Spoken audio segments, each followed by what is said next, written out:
지금이 더 힘들지요. 코로나19를 겪고 있는데 지금이 더 힘든 것 같고, 아마 2주 후면 실외에서 마스크를 벗을 수 있도록 말들이 나오고 있겠지요. 뭔가 모르게 점점점 뭔가 벗어나고 있다는 느낌이 들고 있지요. 확진자들의 수는 감소가 되고 있습니다. 근데 우리들 마음은 더 무거워져 간 것 같고, 더 우리는 어깨에 또 마음도 많이 참 요동치지 못하고 그냥 이대로 멈춰 있는 것 같은 느낌이 듭니다. 이제는 저와 여러분들이 움직여야 될 때입니다. 아마 지금 우리도 믿음의 성도들도 지금 코로나19에 확진이 되어져서 병 가정에서 약을 먹고 또한 치료를 받고 있는 사람들도 있습니다. 또 격리 가운데 있는 자들도 우리 주위에 많습니다. 서로 위로해주고 이 시기를 잘 이겨내고 나가야 되지 않을까 생각되어집니다. 우리가 지금 사순절 기간을 보내고 있지요. 끊임없이 매주마다 예수님의 이야기를, 십자가 이야기를, 또 예수님의 그 부활과 십자가 고난과 죽으심의 이야기를 해가고 있습니다. 오늘은요, 이 본문을 통해서 우리가 마음속에 가져야 될 두 가지 십자가라는 제목으로 함께 나누려고 합니다. 오늘 본문은요, 인자를 누구라 하느냐 그랬더니 세례 요한이라고 합니다. 엘리야라고 합니다. 예레미야라고 합니다 라고 말합니다. 너희는 나를 누구라 하느냐? 그때 베드로가 진짜 멋있는 대답을 합니다. 주는 그리스도시요 살아계신 하나님의 아들입니다. 엄청난 신앙 고백. 이 신앙 고백이 우리 교회 역사상 어디 매우 중요한 고백이 되죠. 이 고백이에 뭐가 세워집니까? 교회가 세워지고 성도들이 세워져 가고 있는 것입니다. 예수께서 대답해 이르시되 바요라 시몬아, 네가 복이 있다, 말 잘했다는 거지요. 이를 내게 알게 한 이는 혈육이 아니요, 뭐라고 되어 있습니까? 하늘에 계신 내 아버지다. 이게 그냥 나오는 게 고백이 아니라는 거죠. 이 베드로의 마음을 움직여 가신 하나님의 진정한 고백이 뭔가를 베드로를 통해서 우리에게 제시해 줬다고 생각을 합니다. 또 내가 얘기를 너는 베드로라, 내가 이 반석 위에 뭐 한다고 되어 있습니까? 교회를 세우겠다는 겁니다. 그리고 음부의 권세가 이기지 못하겠다는 겁니다. 교회를 세우겠고, 이 믿음의 고백이에 두 가지를 합니다. 교회를 세우고 그 교회가 음부의 권세에 휘둘리지 않도록 하나님이 지키시겠다는 겁니다.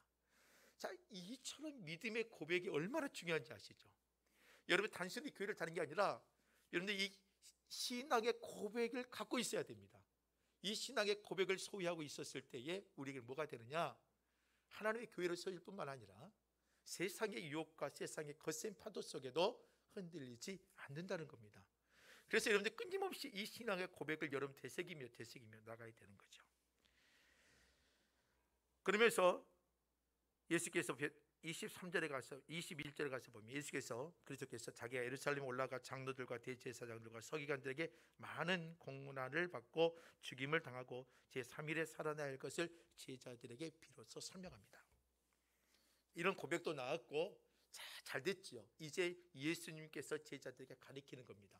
내가 고난을 받고 십자가에 죽으시고 그리고 사흘 만에 부활하겠다. 복음의 중심적인 핵심과 같은 이야기를 해요. 제자들에게 있어서는요, 아주 하늘이 무너지는 이야기죠. 예수님께서 고난을 받는 거 이해할 수 있습니다. 그러나 뭐 하신다는 겁니까? 죽으신다는 겁니다. 지금 제자들은요, 예수가 죽어버리면 어떻게 되는 겁니까? 자기들의 어떠한 큰 리더와 같은 수단과 같은 역할을 하신 분이 사라져버린 거잖아요. 이 로마의 압제 속에 예수가 사라져버리면, 예수가 죽어버리면 자기들은 무너져버릴 수밖에 없을 겁니다. 그런데 베드로가 역시 성격 급하고 다혈질인 베드로가 뭐라고 말합니까? 항변을 합니다. 주여 그리 마옵소서, 이 일이 결코 주께 미치지 못하게 하겠습니다.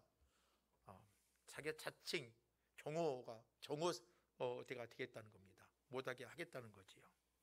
예수께서 돌이켜 베드로에게 이르시되, 이렇게 나오면 칭찬해야 될 거 아닙니까? 해야 되잖아요. 예수님 걱정하지 마십시오. 이런 일이 없도록 내가 맡겼습니다. 야, 베드로 니밖에 없다라고 인정을 해줘야 되잖아요. 그런데 예수님이 뭐라고 말합니까? 사단아, 내 뒤로 물러가라. 너는 나를 넘어지게 하는 자로다. 네가 하나님의 일을 생각하지 아니하고 도리어 뭘 했다고 되어 있습니까? 사람의 일을 생각했구나. 예수는 이 땅에 오셔서 뭘 해야 돼요? 고난을 받으시고 죽으시고 부활하셔야 됩니다. 그러나 예수의 제자들은 예수님을 통해 뭐 하겠습니까? 내가 좌편이요 우편이요 자기의 자리 다툼을 하는 모습들이 제자들의 모습 속에 등장하게 되지요. 어떻게 보면 사람의 생각이 앞장섰던 겁니다. 예수를 이용하려는, 예수의 도구가 되는 게 아니라, 복음의 도구가 되는 게 아니라 복음을 이용해서 자신들의 힘을 발휘하려는 그런 마음도 있죠. 주님이 단호히 말합니다. 사단아 물러가라. 그러면서 24절에 예수님께서 제자에게 뭐라고 말합니까? 누구든지 나를 따라오려거든 자기를 뭐하고요? 부인하고 그리고 자기 십자가를 지고 따를 것이다 라고 말합니다. 예수의 제자들에게 또 이런 베드로의 이런 연약한 모습을 들춰내시면서 예수님께서 하신 말씀은 뭐라고 말합니까? 나를 따라오려거든 먼저 네 자신을 부인해라. 그리고 네 십자가를 지어라. 이게 바로 예수를 따르는 자들의 모습입니다. 저는 오늘 이 본문을 말씀 갖고 다 주의할 수는 없습니다. 그러나 24절 중심으로 오늘요 저와 여러분들에게 드릴 말씀은 마음속에 가져야 될 두 십자가입니다. 마음속에 가져야 될 두 십자가. 기독교 신앙의 본질은 뭐라고 생각하십니까? 우리는 기독교 신앙이라는 것은요 주님을 믿고 그 예수의 이름으로 구원을 받고 또 구원 이후에 주님을 따르는 삶까지 나오는 게 기독교의 신앙입니다. 우리는 앞에 부분은 매우 중요시 여깁니다. 어떻게 해요? 예수를 믿고 구원을 받는 거, 예수를 믿고 구원을 받는 거, 예수 믿고 구원을 받는 거, 이 부분은 매우 중요하게 여깁니다.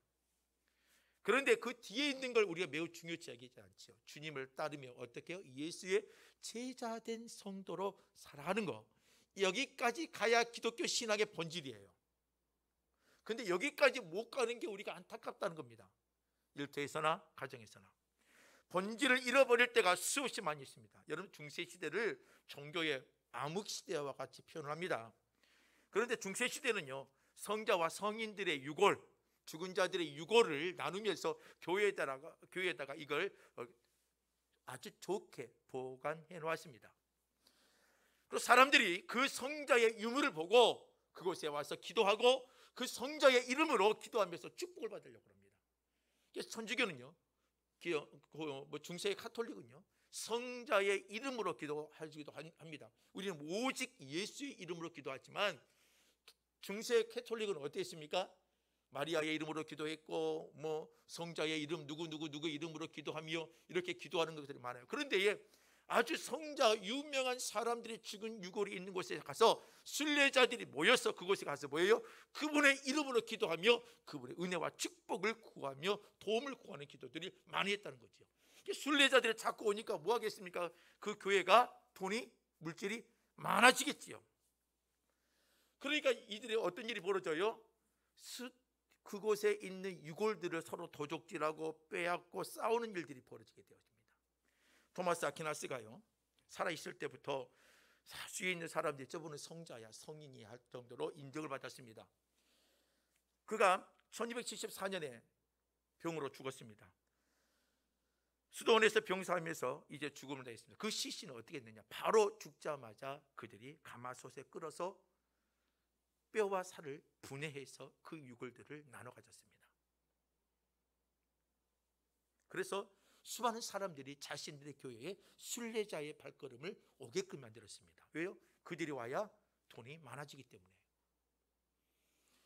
심지어는요 어떤 경우가 있냐면 저 사람이 알고 보니까 죽으면 진짜 성자가 될 것 같아. 그럼 기다려야 될 거 아니에요. 그런데 기다리지를 못해요. 사람들의 마음이, 욕심이 눈이 떠져 버리면 어때요?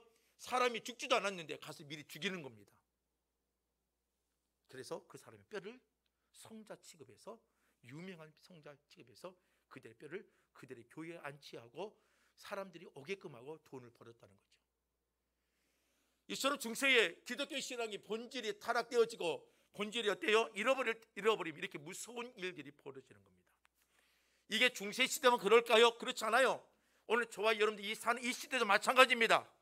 기독교의 본질적인 신앙을 잃어버리면 무서운 결단을 하고 무서운 판단을 하고 무서운 종교를 하고 잘못된 신앙의 형태들이 수없이 나온다는 것입니다. 지금도요. 오늘 저와 여러분들이 이 예배 시간에 앉아있지만 이 사순절 기간 동안에 오늘처럼 저와 여러분들 다시 한번 기독교의 본질적 신앙으로 돌아가셔야 되고 기독교의 본질의 신앙의 모습들을 회복하셔야 됩니다.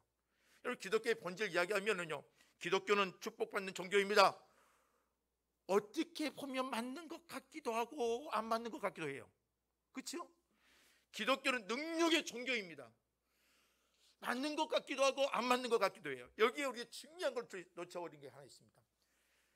기독교의 본질이 축복입니다 하면은 이것은 잘못되어진 겁니다. 축복을 본질로 생각하면 안 됩니다. 능력을 본질로 생각하면 안 됩니다. 기독교의 신학의 본질은 뭐냐면 예수를 믿고 구원받아 그 예수의 길을 따라가며 순종하며 사는 겁니다. 그래서 기독교의 신학의 본질은요, 십자가의 사상과 십자가의 은혜를 빼고서는 말할 수가 없는 것입니다. 교회의 본질이 뭘까요? 여러분들 건물이 세워지는 거 중요하겠지요. 성도들이 많이 모이는 거 중요합니다. 목회자의 입장에서 성도들이 모이는 거 얼마나 중요한지 모릅니다. 그러나 더 중요한 것은요, 성도들의 심령, 한 사람 한 사람 심령 속에 예수 그리스도의 십자가가 살아있는 것이 교회의 중요한 핵심이요 은혜라는 것입니다. 자기를 부인하고 예수 길을 따라가는 것, 주의 십자가를 지는 것. 갈라디아서 6장 14절 말씀에서 보면은요, 내게는 오직 우리 주 예수 그리스도의 십자가에 결코 자랑할 것이 없다고 바울이 말합니다. 자기는요, 오직 예수의 십자가만 자랑한다고 설명을 하게 되어집니다. 저는 오늘 여러분들이 이 예배 시간에 이 설교를 통해서 두 가지의 십자가를 설명하려고 합니다. 오늘 우리가 가져야 될 십자가, 기독교의 본질을 지켜내고 기독교의 신학을 지켜내기 위해서 우리가 가져야 될 이 두 개의 십자가를 여러분들 가슴속 깊이 큰 기둥으로 세우고 나가야 되는 것입니다. 그럼 그 십자가 뭘까요? 문제 하나는요, 예수님이 지신 십자가입니다. 여러분, 이 십자가는 절대 흔들려서는 안 됩니다. 여러분들의 가슴 속에, 여러분들의 이성 속에, 여러분들 감정 속에, 여러분들 삶 속에 이 예수님께서 지신 십자가를 여러분들 깊이 뿌리를 내리고 나가셔야 된다는 것입니다. 마태복음 20장 28절 말씀에 보면은요, 제가 수없이 여러분들이 태어나며 나올 때에 이 말씀을 넣습니다. 인자가 온 것은 섬김을 받으려 함이 아니라 도리어 섬기려 한다고 되어 있습니다. 그리고 그 뒤에 뭐라고 됐느냐, 자기 목숨을 많은 사람의 대성물로 주려 함이니라 라고 되어 있습니다. 예수님이 이 땅에 오신 것은요, 섬기러 왔습니다. 그 섬김이 뭡니까? 대성물입니다. 십자가입니다. 예수님의 십자가는요, 바로 대속의 십자가입니다. 우리의 죄의 문제, 우리의 구원을 위한 십자가입니다. 이 십자가가 사라져버리면 안 됩니다. 이 십자가가 약해져 버리면 절대 안 된다는 것입니다. 그래서 고린도전서 1장 18절 말씀에 보면 십자가의 도가 멸망하는 자들에게는 아무것도 아니에요. 멸망하는 자들에게는 미련하게 보여요. 그리고 구원을 받는 우리에게는요, 이 십자가가 하나님의 능력이다라고 표현합니다. 이 십자가 하나님의 능력입니다. 오늘 저와 여러분들이 이 십자가를 놓치면 안 되는 것입니다. 구약시대에는요, 여러분 어때요? 이 십자가의 은혜를 대표적으로 보여준 게 뭡니까? 제사 제도 가운데 짐승의 피를 뿌리고 제단에 올려놓으며 그 짐승을 대신해서 내 죄를 용서해 주신 그 구약의 제사의 모습이죠. 이게 예수 십자가의 예표의 모습 아닙니까? 신약에 와서는 예수님께서 십자가에서 피를 흘리시며 우리를 구원해 주시며 하나님의 은혜의 길로 이끌어 주셨잖아요. 오늘 예수님의 십자가는요, 우리의 죄의 용서입니다. 여러분들 저번에 언약궤가 되신 예수 그리스도 이야기를 했지요. 언약궤, 이 궤 위에 뭐가 있다고 그랬습니까? 속죄소가 있습니다. 이 궤를 덮는 속죄소 뚜껑, 이게 속죄소라고 합니다. 근데 이 속죄소는요, 100% 순금입니다. 깨끗함과 거룩함과 변하지 않는 하나님의 사랑을 나타내는 거지요. 그 이에 대제사장이 대속죄인이 되어지면 뭐합니까? 들어가서 피를 7번 뿌립니다.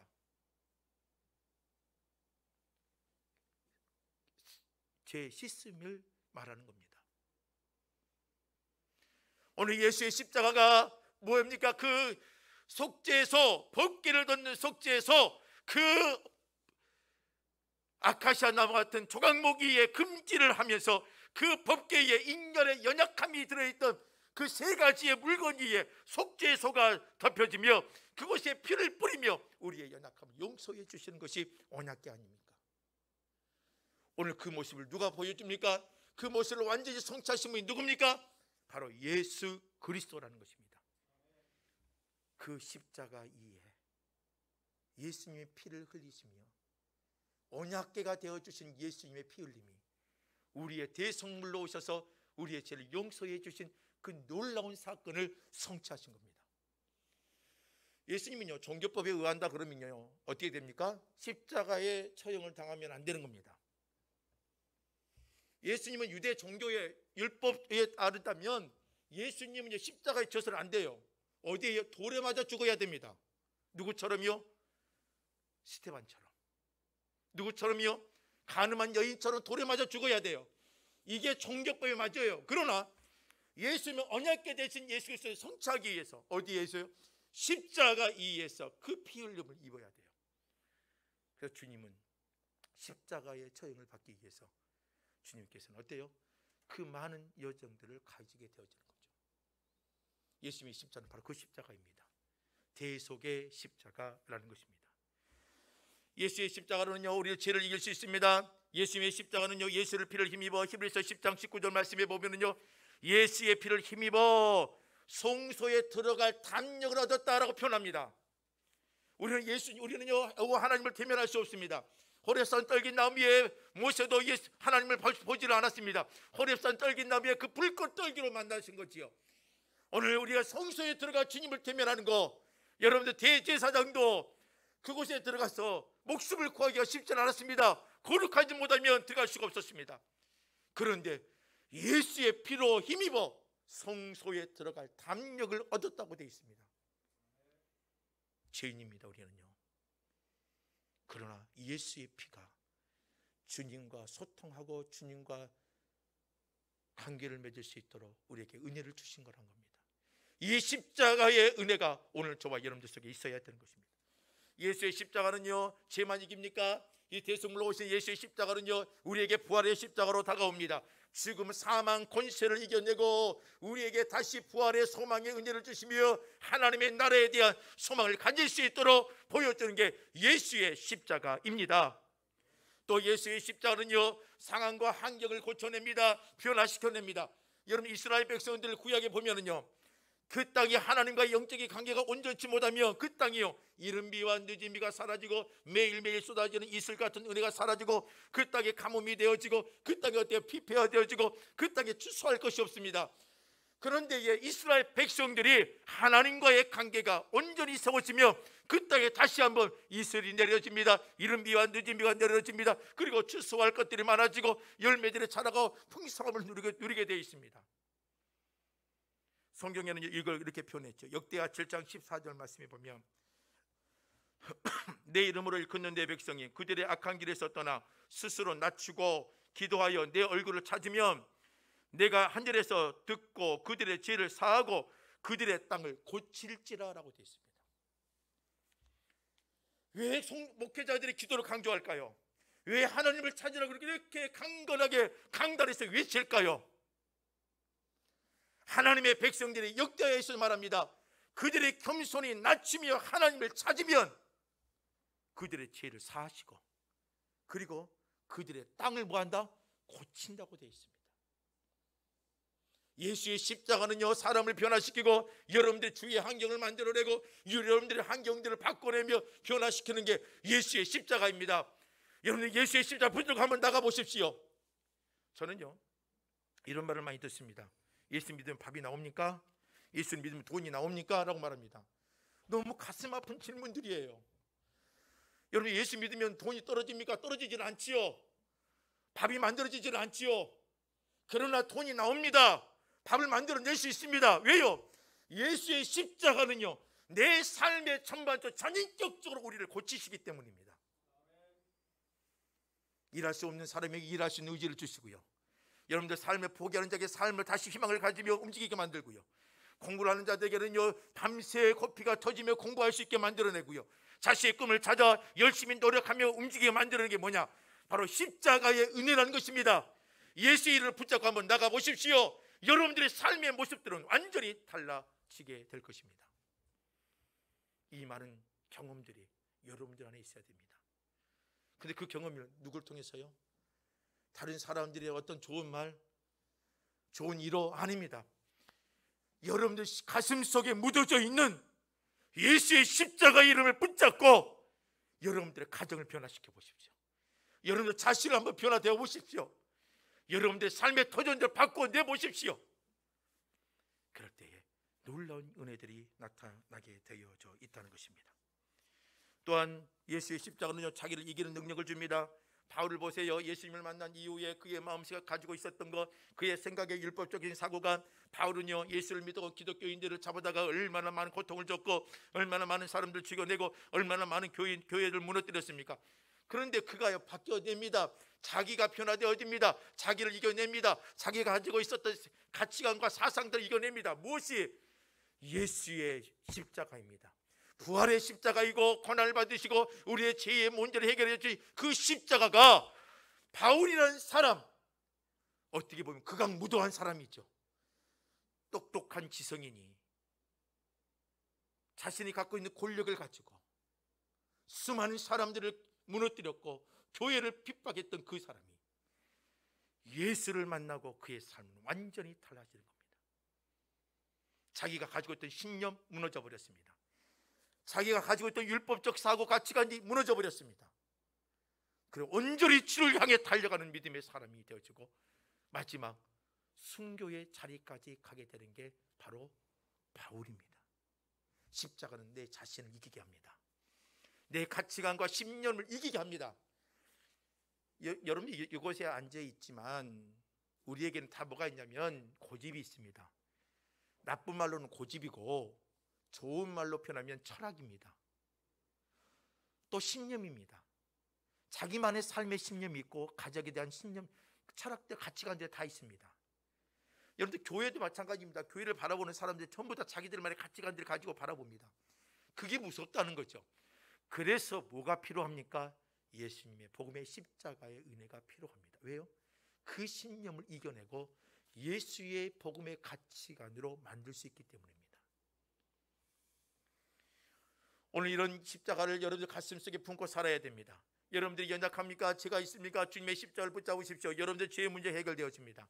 여러분들 힘들고 지쳐 있습니까? 여러분들 부활의 소망 되신 예수님이 붙잡고 여러분들 그 십자가가 여러분들 삶을 변화시키고 여러분들 자신을 이겨내고 여러분들 가치관을 변화시키는 그 십자가의 은혜를 붙잡고 사고 그 예수가 지신 십자가를 여러분들 가슴에, 여러분 기둥에 믿음의 뿌리를 내리고 나갈 수 있는 자들이 되시길 바랍니다.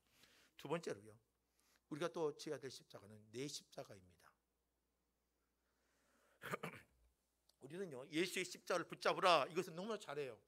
예수님 우리의 구원자입니다. 죄의 문제를 해결했습니다. 우리의 삶의 모습을 고치십니다. 이거 다 안단 말이에요.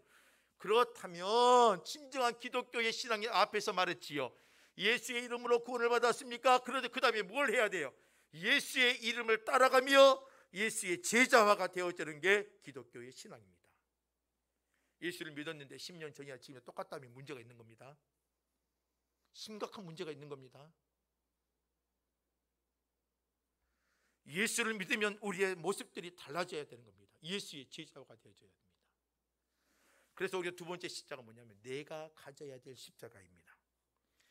마태복음 10장 38절 말씀에 보면은요, 또 자기 십자가를 지고 나를 따르지 않는 자도 내게 합당하지 아니한다라고 됐습니다. 예수를 따르다 그러면 예수의 앞에 주의 십자가를 붙잡고 그리고 내가 가져야 될 십자가를 지고 따라가야 된다는 것을 우리는 기억하셔야 되는 것입니다. 어떤 사람이 꿈을 꿨습니다.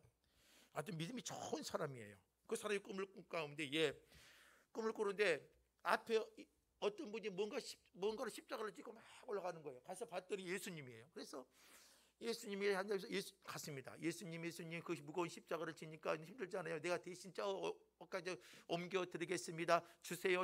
그래도 절대 예수님 주지 않습니다. 예수님이 끙끙하면서 그걸 갖고 갑니다. 또 갔습니다. 예수님 제발 힘들잖아요. 내가 그걸 다시 지고 갈 테니까 저에게 주세요. 라고 절대로 하지 않습니다. 그리고 나서 예수님이 이렇게 말합니다. 꿈속에 네가 나를 처음 만났던 그 장소에 가서 네가 들고 왔던 십자가를 지고 와라. 그래서 그 말을 듣자마자 그 사람이 막 내려가서 자기가 예수님을 처음 만났던 그 자리에 가서 주님이 내가 내려놨던 십자가를 딱 지고 막 열심히 올라왔습니다. 그래 봤더니 예수님 십자가 어깨에 그 십자가가 사라져 있습니다. 예수님 십자가 어디 갔습니까? 바로 바로 네가 지 십자가가 내 십자가다라고 표현합니다. 오늘 우리는요, 예수님의 지신 십자가를 보고 은혜를 받는 것 중요해요. 그런데 뭘 못 아느냐? 내가 져야 될 십자가를 지지 않고 살아가니까 자꾸 우리는 어때요? 예수의 십자가만 물끄러미 바라보며 살 수밖에 없는 연약한 존재가 되어져 버립니다. 그럼 우리가 져야 될 십자가 뭘까요? 오늘 성경에서 말합니다. 오늘 24절에 예수께서 제자에게 이르시되 누구든지 나를 따라오려거든 자기를 부인하라고 그랬습니다. 오늘 우리가 져야 될 십자가는요, 내 십자가는요 뭐냐? 나를 부인하는 십자가를 져야 되는 겁니다. 예수님은 이 땅에 인간으로 오셨습니다. 보좌를 버리셨고요, 낮고 천한 인간의 몸을 입고 오셨고요, 가난한 목수의 아들로 있었고, 그 다음에 죄는 없으시지만 죄인의 모습으로 십자가를 지시며 이 땅에서 고난을 받으시며 죽으셨습니다. 예수님은요 그렇지 않아도 돼요. 그러나 그 길을 다 가셨습니다. 인간이 걸었던 그 고통의 순간을, 최악의 순간을 다 가주셨습니다. 예수님의 말 한마디면 세상이 바꿔지잖아요. 창조자 되신 예수 그리스도. 그런데요, 예수님 그 고난과 능력을 다 내려놓으시며 고통과 아픔의 자리로 가셨습니다. 오늘 우리가 져야 될 것은 자기를 부인하는 겁니다. 우리는요 내 자신을 내려놓고 나도 고통의 자리, 그 십자가의 길을 걸어가며 헌신하며 움직여 갈 수 있는 하나님의 사람들이 되셔야 되는 것입니다. 우리는요 우리를 바꾸지 않으려고 합니다. 여러분들 성공의 법칙 가운데에 이런 모습이 말이 있습니다. 요새는 뭐 성형 미인들이 요새는 뭐죠? 막 비탄의 대상이 아닙니다. 도리어 성형 미인들이 인기가 있고 어떻게 했느냐에 따라서 자신의 인생들이 바꾸어진다고 하지요. 심지어는 TV에서 아주 못나고 이빨도 틀어지고 얼굴도 못나고 어른 몸매도 잘못되어 있던 여인들을 선택해서 아름다운 여인으로 만들어서 그들의 인생을, 제2의 인생을 살게 했던 프로그램들이 나왔습니다. 과거에는요 성형이 부끄러움이었습니다. 그러나 지금 성형은 부끄러움이 아니고 자랑이 되어졌습니다. 도리어 사람들이 인기까지 얻게 되어 있습니다. 인생을 변화시키기 위해서 얼굴의 모습을 바꾸려고 합니다. 그때 어떠한 사람이 이렇게 말합니다. 진정한 성공은 얼굴의 성형이 아니라 마음의 성형이 필요합니다라고 말했습니다. 언론적인 이야기지요. 이미지를 바꿔내고 마음의 성형이 필요하다는 거죠. 그런데요 기독교의 입장에서, 성경의 입장에서 그 말은 틀립니다. 마음의 성형이 아니라, 마음의 이미지를 바꾸는 게 아니라 우리는 우리의 마음의 주인을 바꿔낼 때에 우리의 삶이 완전히 달라지는 겁니다. 오늘 여러분들 자기를 부인한다는 거, 내 가슴 속에 내 삶에 내가 주인이 되어주는 순간 여러분들은요 그 십자가를 버린 것과 같습니다. 오늘 저와 여러분들의 가정에 여러분들이 주인이 되지 마십시오. 여러분들의 자녀들의 주인이 되지 마십시오. 여러분들의 삶의 모든 터전에 여러분들이 주인이 되지 않기를 원합니다. 자기를 내려놓으며 살아가는 인생이 될 때에 진정한 주님의 십자가를 지고 가는 사람이라고 표현할 수가 있는 것입니다. 두 번째로는요, 우리가 지는 십자가는 어떤 십자가느냐? 사명의 십자가입니다. 주님은 우리를 부르셨을 때 그냥 부르셨느냐? 예배 자리에 앉게 하고 예배를 드리러 부르셨느냐? 아닙니다. 여러분들의 전부 다 사명이 다 있다는 것입니다. 부르시면 다 목적이 있고 부르시면 다 사명이 있습니다. 꼭 사명이 있다 그러면은요 교회에서 일을 해야지만 사명자로 생각합니다. 아닙니다. 교회 안에서 오면 주시는 직분이 있겠지요. 나는 목사의 직분이 있습니다. 여러분들은 권사의 직분, 장로의 직분, 집사의 직분들 다 있지요. 이것도 하나의 사명입니다. 그러나 그것만이 진정한 사명이냐? 그렇게 말할 수가 있는 것은 아니지요. 나에게 주신 하나님의 또 특별한 능력들이 있습니다. 나만이 가질 수 있고 나만이 잘할 수 있는 능력들이 있습니다.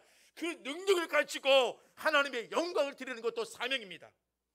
또 어떤 사람들은요 관심사가 다릅니다. 사람마다 똑같은 관심사가 있는 것은 아니잖아요. 다 다릅니다. 나에게 이 관심사를 준 것도 하나님의 사명입니다.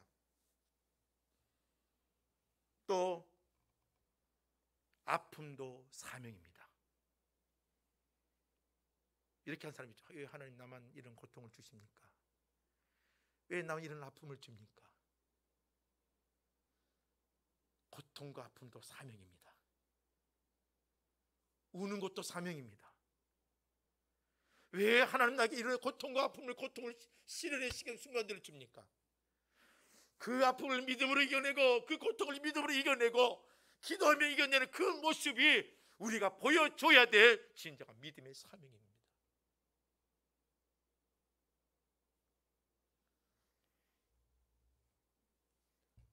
오늘 저와 여러분들 주신 부르심에는 분명 목적이 있습니다.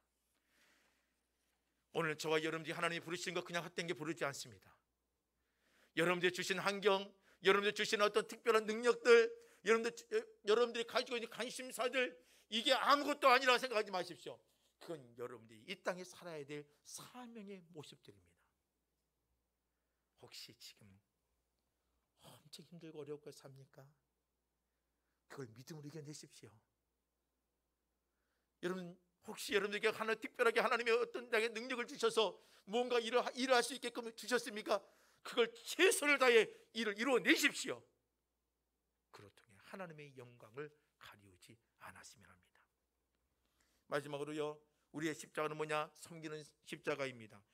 앞에 제가 소개해서 말씀드린 것처럼 마태복음 20장 28절에요. 인자가 온 것은요, 섬김을 받으려 함이 아니라 도리어 섬기려 왔다라고 표현하고 있죠. 우리는요, 섬김의 십자가가 지어야 됩니다. 우리는요, 섬김을 받으려고 합니다. 대우를 받으려고 합니다.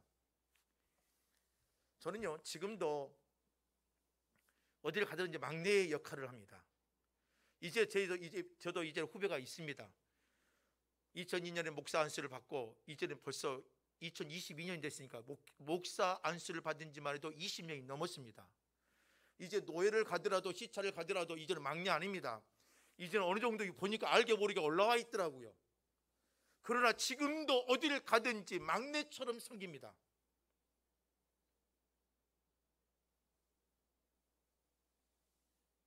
지금도 그럽니다. 안 해도 돼요. 그러나 어디를 가든지 목사님들 섬깁니다. 내가 가져야 될 십자가이기 때문에.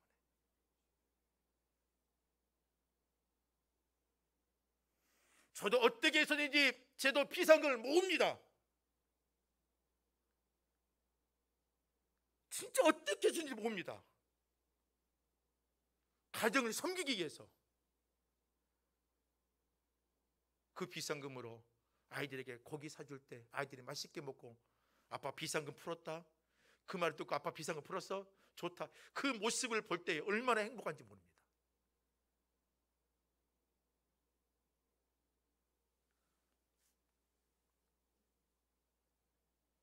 휴가를 가면 그걸 모아놨다가 휴가비로 내어줄 때에 아내와 아이들이 기뻐하는 그 모습, 아빠로 해야 될 섬김의 모습입니다.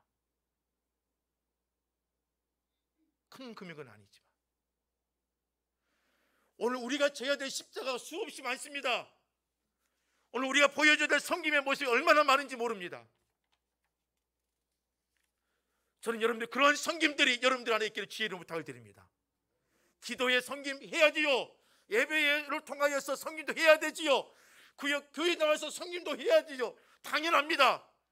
그러나 여러분들의 삶의 섬김의 십자가에 보여줄 것들이 수없이 많다는 것을 잊지 마시길 바랍니다. 말씀을 정리할까요? 어느 날 한 여인이 있습니다. 중년 부부죠. 아내가 가면 갈수록 시력이 떨어집니다. 결국은 실명이 되어버렸습니다.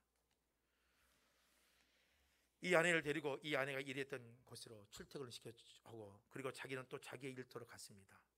앞을 보지 못하니까 그 아내를 데리고 다니기 시작합니다. 그리고 자기는 또 출근해주고 출근하고 또 퇴근하면 그 아내를 데리고 옵니다. 얼마나 힘들겠습니까? 기쁨을 하지요. 그런데 어느 날 그 남편에게 마음에 이런 생각이 들었습니다. 내가 죽으면 이 여인은 나 없이면 어떻게 살까? 이런 생각이 들기 시작합니다. 그래서 하루는요, 아내에게 말합니다. 여보, 내일부터는 당신 혼자 출근해야 돼. 좀 냉혹하게, 냉철하게 했습니다. 그 아내가 이 말을 듣고 화가 났겠지요. 갑자기 왜? 내가 사랑이 식었나? 나를 버리려고 하나? 나에게 귀찮아졌나? 내가 이제는 짐덩어리나? 수많은 생각을 하게 됐겠지요. 그리고 나서 이 여인은 오기로 걸어나기 시작했습니다. 나 혼자 갈 수 있어! 하고 나갑니다. 가다가 부딪히죠. 넘어지죠. 또 부딪히고 넘어지고, 차를 타고 부딪히고 넘어지고 어떻게 해서든지 갔습니다. 많은 사람들이 도와줬겠지요.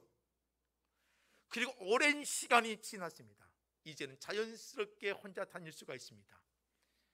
그런데 어떤 사람이 그 여인을 바라보면서 당신은 행복한 여자입니다. 왜요? 당신 뒤에 남편은 변함없이 하루도 빠짐없이 그 뒤를 지키고 함께 걸어가고 있으니 남편은 변함없이 매일 출근했고 변함없이 그 아내를 위해서 퇴근했고 변함없이 그 아내가 가는 길에 항상 뒤에 지키고 있었던 겁니다.